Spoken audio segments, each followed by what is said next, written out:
C'est au sein même du monastère de la Grande Chartreuse que remontent mes plus anciens souvenirs. Là où j'ai été recueilli par des moines trappistes en 1850, alors que je n'avais que 10 ans. Et la principale de leur doctrine est de conserver un mutisme absolu. Dans un lieu hors du temps où seuls les moines sont acceptés dans l'enceinte.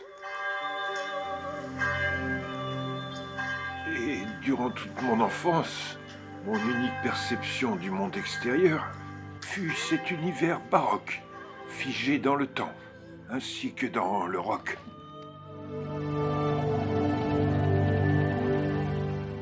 Mon unique entourage se résumait à quelques moines furtifs et silencieux, et mon seul contact avec l'extérieur était celui des pierres froides et suintantes qui constituent ce monastère. Cependant, un trésor inestimable se dissimule aujourd'hui encore au plus profond de ces caves ancestrales, que des générations de moines ont toujours voilé aux yeux des profanes. Ce trésor me permit non seulement de découvrir la vie au-delà de notre enceinte de granit, mais aussi, et surtout, une infinité d'autres connaissances interdites et sacrées auxquelles seuls quelques privilégiés ont le droit d'accéder.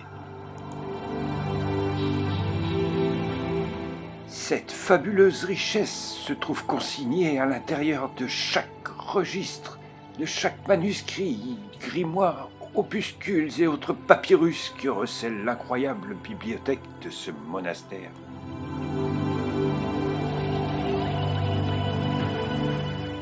Parmi cette multitude d'ouvrages énigmatiques, j'ai pu entrevoir d'atroces révélations sur des sciences occultes et parfois innommables, des récits infâmes, blasphématoires, révélant l'existence d'autres mondes plus obscurs, peuplés d'êtres pernicieux aux allures putrides et répugnantes, vénérant d'autres dieux que les nôtres.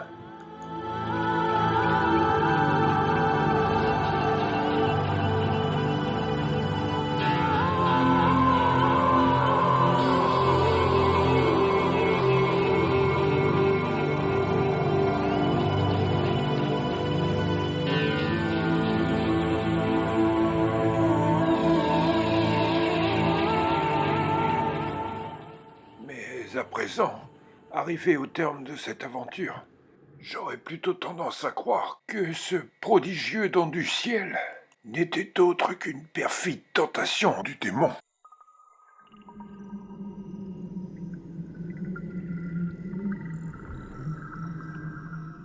C'est pour cela qu'avant de perdre totalement la raison et de sombrer définitivement dans la démence, j'ai rassemblé le peu qu'il me reste de lucidité et j'ai pris la sage décision d'aller dissimuler mes précieux carnets de voyage. Ces carnets qui, à l'origine, devaient relater chaque étape de mon pèlerinage, allaient rapidement me servir à répertorier la succession des multiples situations rocambolesques auxquelles j'allais être confronté par la suite.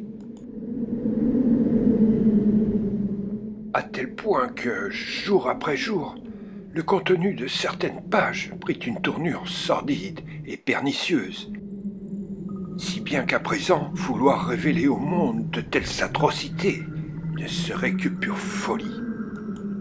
Pourtant, je n'ai pu me résoudre à détruire tant de savoir accumulé. Mais je parle à mon paix, car je sais qu'ici, jamais personne ne viendra les dénicher.